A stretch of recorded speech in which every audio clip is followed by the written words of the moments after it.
जय हिंद दोस्तों। आशा करता हूँ आप सभी स्वस्थ होंगे, सुरक्षित होंगे। आप सबका स्वागत है आपके अपने चैनल एवी इन्फोमेल में। और आज फ्रेंड्स हम लोग जानने जा रहे हैं कि नॉमिनेशन क्या होता है, किस तरीके से उसको कराया जाता है, उसके बेनिफिट्स क्या होते हैं और हम लोगों बैंक के अंदर कौन कौन से फॉर्म उसके लिए उसकी ज़रूरत होती है। तो प्लीज़ वीडियो को अंत तक ज़रूर देखें क्योंकि कोई भी इम्पॉर्टेंट पार्ट आपसे मिस नहीं होना चाहिए। सबसे पहले दोस्तों देखते हैं कि नॉमिनेशन के बेनिफिट्स क्या हैं। देखिए, अगर नॉमिनी कौन होता है, नॉमिनी वह अपना प्रियजन या प्रिय व्यक्ति होता है जिसको कि हम चाहते हैं कि हमारी मृत्यु के बाद पैसा मिले या हमारी जो भी जमा पूंजी है, भले ही वो लिक्विड फॉर्म में हो या सॉलिड फॉर्म में हो, वो सारी की सारी उस तक पहुँचे।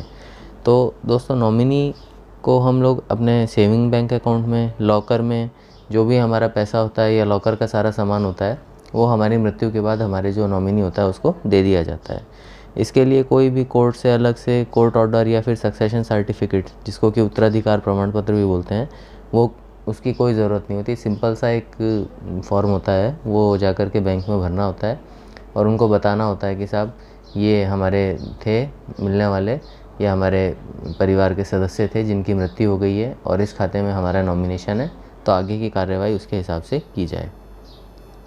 नॉमिनेशन कैसे करवाया जाए? देखिए, सबसे पहले तो जब भी आप अपना सेविंग बैंक अकाउंट या कोई भी टर्म डिपॉज़िट यानी कि एफडी वगैरह या आरडी बनाते हैं, तो उसी समय आप साथ में एक सेविंग बैंक फॉर्म के अंदर ही आपको ऑप्शन मिलता है नॉमिनेशन करवाने का, वो ज़रूर कराएं। अभी वैसे भी नॉमिनेशन इतना ज़रूरी हो गया है क्योंकि देखिए कोविड का दौर चल रहा है और इसमें बहुत से लोगों ने अपनी जान खो दी है। तो जिन खातों में नॉमिनेशन नहीं है, उनके बाद में उनके जो प्रियजन हैं उनको अपना ही पैसा लेने में बहुत सारी तकलीफ़ उठानी पड़ती है। तो उन सब से बचने के लिए नॉमिनेशन ज़रूर कराना चाहिए।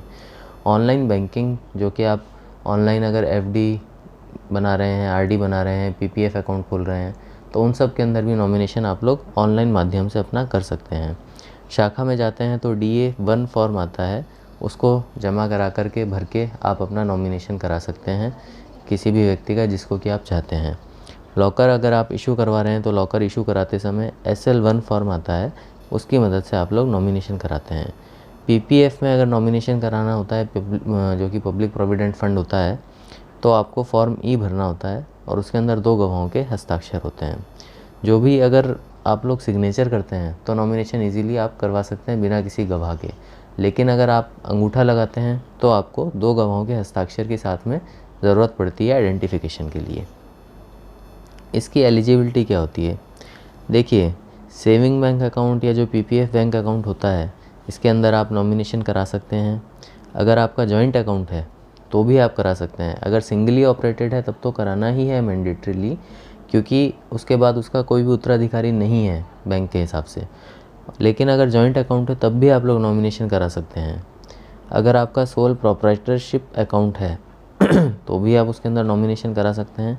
लेकिन अगर HUF, हिंदू अनडिवाइडेड फैमिली में आपका अकाउंट है और अगर आप करता हैं तो उसके अंदर नॉमिनेशन नहीं होता है, क्योंकि मृत्यु के बाद उसके अंदर कर्ता जो है वो बदल जाता है। जो भी परिवार का अगला मुखिया होता है वो उसके अंदर कर्ता बन जाता है।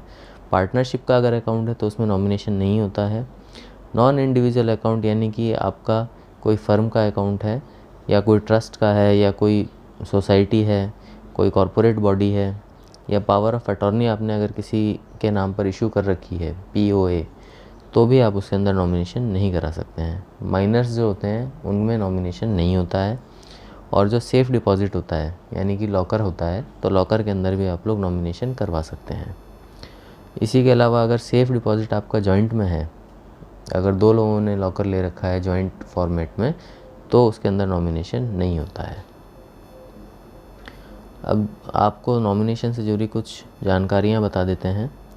देखिए, नॉमिनेशन आपने करवा लिया, लेकिन हो सकता है परिवार में आपके साथ उस व्यक्ति का कोई वाद विवाद हो गया हो और आप नहीं चाहते हो कि वो आपका नॉमिनी रहे, तो आप नॉमिनेशन किसी भी समय कैंसिल करवा सकते हैं DA-2 फॉर्म की मदद से।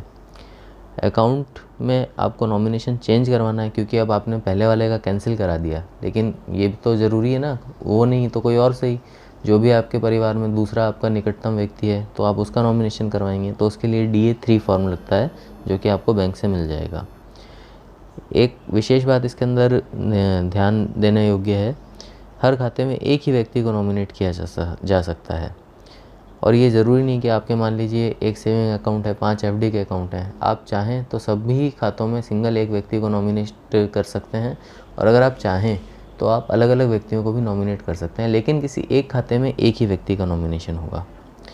जॉइंट अकाउंट में जो नॉमिनी का अधिकार है दोनों ही खाता धारकों की मृत्यु के बाद आता है। देखिए, अगर जो जॉइंट अकाउंट है आपका, तो जॉइंट अकाउंट के अंदर क्या होगा कि एक व्यक्ति की अगर मृत्यु हो जाती है तो दूसरा उसको ऑपरेट कर सकता है, लेकिन अगर दोनों ही व्यक्तियों की मृत्यु हो जाती है तो उसके बाद फिर नॉमिनेशन जो है वो पिक्चर में आता है।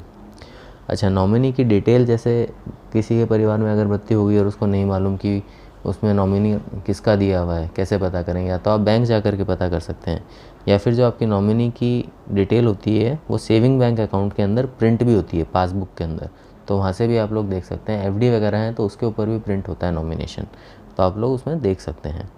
और सावधि जमा की रसीद जो होती है उस पर अंकित होता ही है, जैसा कि मैंने आपको बताया। नॉमिनेशन का स्टेटस ऑनलाइन बैंकिंग के माध्यम से भी आप लोग चेक कर सकते हैं। अगर नेट बैंकिंग के आईडी पासवर्ड है आपके पास, जिस व्यक्ति की मृत्यु हो गई है, तो आप लोग उसमें ऑनलाइन भी चेक कर सकते हैं। यदि नॉमिनी माइनर होता है तब तक उसका कोई गार्जियन डिक्लेयर करना पड़ता है, और 2 गवाहों के हस्ताक्षर की ज़रूरत भी उसमें पड़ती है, क्योंकि वो जो नॉमिनी है वो खुद माइनर है, इसलिए उसके अंदर हमारे को 2 गवाहों की ज़रूरत पड़ती है और उसका गार्जियन डिक्लेयर करना पड़ता है। जैसे कि मान लीजिए कि आपने अपना नॉमिनी अपने बच्चे को बनाया है, लेकिन वो अभी माइनर है, उसकी एज कम है, तो मदर जो है उसकी गार्जियन बनेंगी और 2 गवाहों के हस्ताक्षर की ज़रूरत पड़ेगी। नॉमिनी कोई पर्सन हो सकता है, कोई भी नॉन पर्सनल चीज़ या व्यक्ति नॉमिनी नहीं हो सकता है। इन पर्सन जो है वही व्यक्ति नॉमिनी हो सकता है। तो दोस्तों, प्लीज़ हमें कमेंट सेक्शन में बताइएगा आपको वीडियो कैसा लगा। अगर अच्छा लगा तो प्लीज़ इसको शेयर करिए, क्योंकि ये बहुत इंपॉर्टेंट जानकारी है और सभी तक पहुंचनी चाहिए। अभी हम लोग देख रहे हैं कि कोविड में काफ़ी लोगों की मृत्यु हो गई है और उनमें नॉमिनेशन नहीं है, तो बहुत दिक्कत का सामना करना पड़ रहा है।